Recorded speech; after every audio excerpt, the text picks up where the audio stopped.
John Nelson Darby nasceu como filho mais novo de uma família aristocrática irlandesa famosa em 18 de novembro de 1800 na cidade de Westminster, Londres. O seu pai, Lord John Darby of Leap Castle, Kings County, era descendente de uma antiga família normanda. A sua mãe, que ele já perdeu enquanto ainda bem novo, descendia da conhecida família Vaughan do país de Gales. O fato de que o famoso general de marinha, Lord Nelson, foi padrinho do pequeno João a pedido dos pais, mostra como essa família era de renome. A honra do Lord recebeu o segundo nome Nelson. Enquanto rapaz, John Nelson Darby estudou em Westminster School, a desejo de seu pai. A partir de 1815 fez faculdade em Trinity College, Dublin, Irlanda. A primeira parte de seus estudos terminou em 1819 com condecoração. Recebeu a Classical Gold Medal. Em seguida fez faculdade de Direito, que terminou em 1822. Por causa da sua consciência, John Nelson Darby renunciou às perspectivas excelentes oferecidas nessa profissão. Já em 1820 entrou em profunda crise interna. Levou uma vida ascética, jejuando, fazendo exercícios religiosos e atendendo regularmente aos cultos na igreja, porém não chegou à clareza de fé. Em uma carta procedente do ano 1871, John Nelson Darby escreve: depois de ter me convertido pela graça do Senhor, ainda passei uns 6 ou 7 anos debaixo da vara disciplinadora da lei. Senti que Cristo é o único Salvador, porém ainda pude afirmar de possuí-lo ou de estar salvo por meio dele. Estava orando, jejuando, dando esmolas, coisas que sempre são boas quando feitas numa maneira espiritual, mas não possuí paz interior. Ainda assim senti de que se o Filho de Deus se deu a si mesmo por mim, então pertencia a ele com corpo e alma, com posses e bens. Finalmente, Deus me deixou entender que estava em Cristo, unido com ele pelo Espírito Santo. Não sabemos nada certo referente aos seus estudos nos anos 1822 a 1825, senão que se ocupava com o pensamento de optar por uma carreira eclesiástica. O seu pai ficou tão indignado com isso ao ponto de deserdar o filho.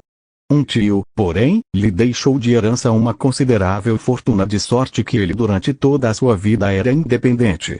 No ano 1825 foi ordenado diácono, e no ano seguinte sacerdote da Igreja Anglicana. A sua primeira paróquia foi Calarian County, Wicklow, na Irlanda.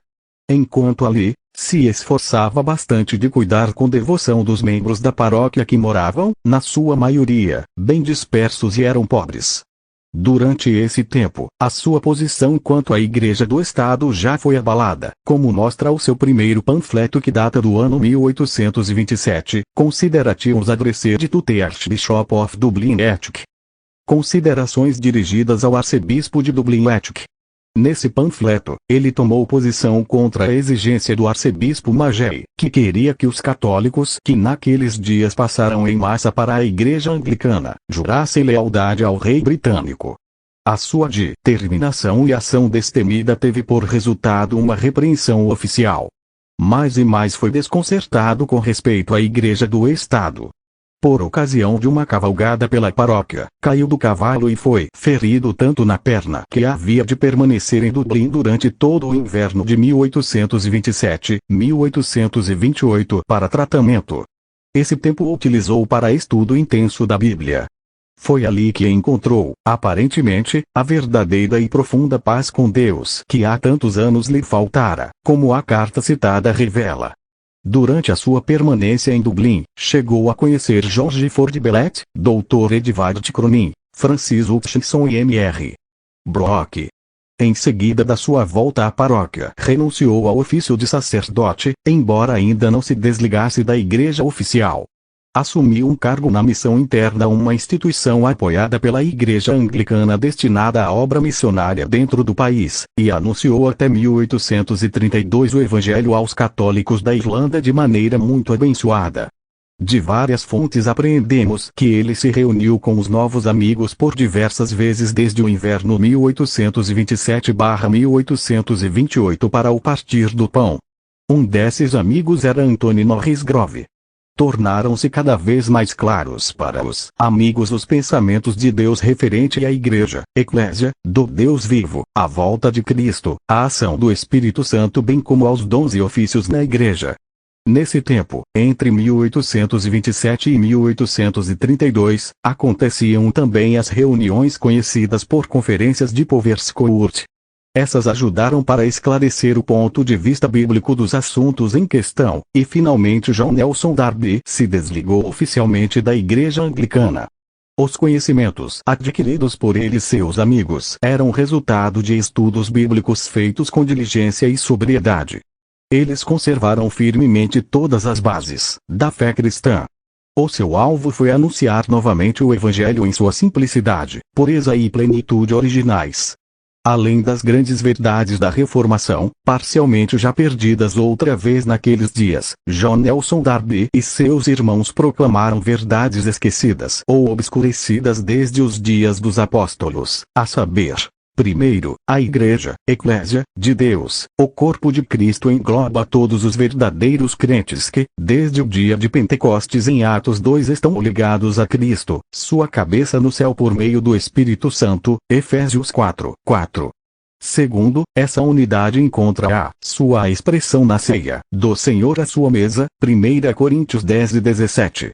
Terceiro, a volta do Senhor para arrebatamento dos crentes antes dos juízos finais é o próximo grande evento esperado pelos cristãos. 1 Coríntios 15:51-54. 1 Tessalonicenses 4:16. 5:2. Quarto, todos os crentes são sacerdotes e têm livre acesso a Deus, o Pai. 1 Pedro 2:5.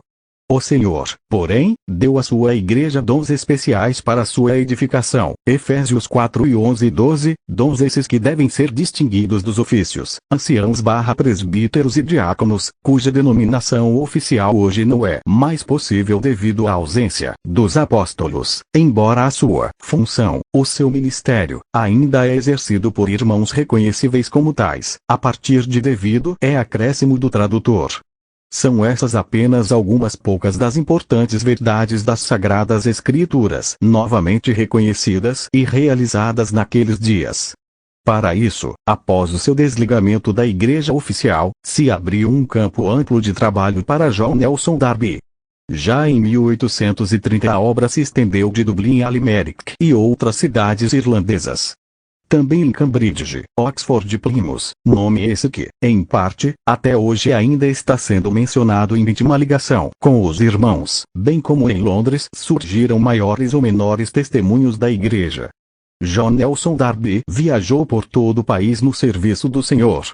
No ano 1837, John Nelson Darby iniciou as suas atividades na Suíça, onde trabalhou abençoadamente em Genebra e Lausanne. Nos anos 1840 a 1845, viajou outra vez pela Suíça e França. Ali a obra, de uma maneira semelhante, se espalhou. Nos anos 1847 a 1853 diversas viagens o levaram a esses países, onde serviu às congregações e reuniu os irmãos nas conferências para o estudo da Palavra de Deus.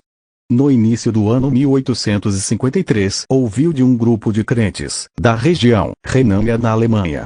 Em seguida houve uma troca de cartas com Karl Brockhaus, resultando em uma visita de John Nelson Darby a Elberfeld em 1854. Durante a viagem, John Nelson Darby ficou por alguns dias nos Países Baixos, fazendo a primeira visita aos irmãos em Haarlem, Amsterdão e Winterswijk. Esses irmãos também estavam se reunindo em separação das denominações eclesiásticas existentes. Na primavera de 1855, novamente foi a Elberfeld, para iniciar a tradução do Novo Testamento para o alemão. Em conjunto com Karl Brockhaus e Julius Anton von Puseck, traduziu inicialmente o Novo Testamento. Nos anos 1869 a 1870, também traduziram o Velho Testamento para o alemão. Nessa ocasião, Hermanus Cornelius Voorhoeve, da Holanda, ocupou o lugar de Julius Anton von Puseck. Os anos 1855 a 1857, John Nelson Darby passou primordialmente no continente europeu, principalmente estava na França, na Alemanha, nos anos 1855 e 1857, nos Países Baixos e na Suíça. Nos anos seguintes, 1858 a 1859, permaneceu em Londres, onde trabalhou na tradução do Novo Testamento para o francês, impresso finalmente em 1859 em VV. A Bíblia completa em francês foi completada em 1881 com a colaboração de alguns irmãos. Enquanto isso, traduziu e publicou, em 1870, uma tradução para o inglês do Novo Testamento, o Velho Testamento. Mais tarde, foi completado seguindo as suas instruções deixadas para trás. No ano 1861 escreveu a um amigo: "Você sabe que sonhei de um novo campo de trabalho, algo onde ainda não estive e onde o Evangelho, tal como eu o entendo, ainda não tem sido levado. Não me alegro em ir a um campo onde já trabalhei. Se tornou para mim algo velho. Amo anunciar o nome do Senhor a pessoas que ainda não o conhecem." Esse desejo se cumpriu no final do ano 1862. Nós, anos 1862, 63, 1866 a 1868, 1870, 1872, 73 e finalmente em 1874 a 1877 visitou os Estados Unidos e o Canadá. Durante a última viagem também chegou a visitar a Nova Zelândia.